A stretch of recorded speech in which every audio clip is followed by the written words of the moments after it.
Press the bell icon on the YouTube app and never miss another update. Mankind continues to invent and produce weapons of mass destruction. The weapons of World War I killed 20 million people. The weapons of World War II killed 65 million. Will humanity be able to survive World War III, or will it regress to Stone Age conditions?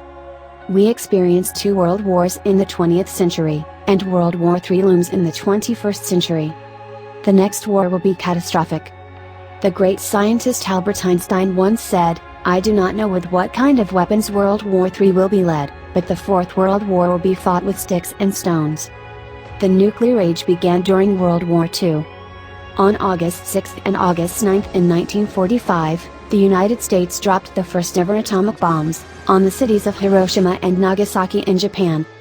The age of potentially instant global mass destruction had begun.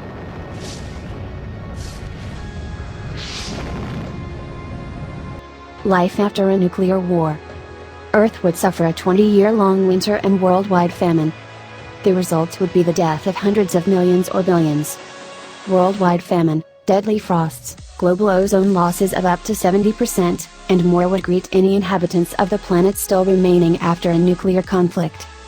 Researchers from NASA studied the effects of nuclear conflict on Earth. Today, a single thermonuclear weapon weighing just over 1,000 kilograms, has the explosive equivalent of about 1.2 million tons of TNT.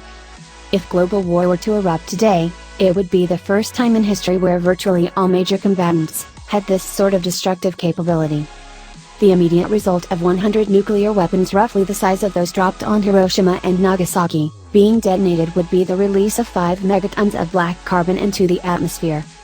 With estimates of some 16,000 total nukes in modern military arsenals, it's not hard to believe countries really do have the means for multiple mass extinctions, as some have sensationally warned. Black carbon, not too dissimilar to soot, would block out the sun and could also be fatal to humans. Following a spell of black carbon rain, a deadly weather front that would devastate what remained of humanity following the nuclear war, the temperature of Earth would begin to drop. After a year the temperature would fall by 1 degree Celsius, 2 degrees Fahrenheit, while after 5 it would be 1.5 degrees Celsius, 3 degrees Fahrenheit, cooler than it is now. About 20 years after the conflict, it would warm again to just half a degree Celsius, 1 degree Fahrenheit, below today's temperature. The drop in temperature would produce killing frosts, that reduce the world's growing season by 10 to 40 days. Meanwhile, the eradication of up to half of the ozone would increase UV rays in some locations by as much as 80%, raising the chance of developing skin cancer for large swathes of humanity. Combined with the global cooling, this would put significant pressures on global food supplies, and could trigger a global nuclear famine. The planet's falling temperature would also decrease the amount of rainfall. 5 years after the conflict Earth would see 9% less rain, while 26 years after the war there would still be 4.5% less rain. The result of all this would be devastation and ultimately death for hundreds of millions, and perhaps billions. Hope you like our video.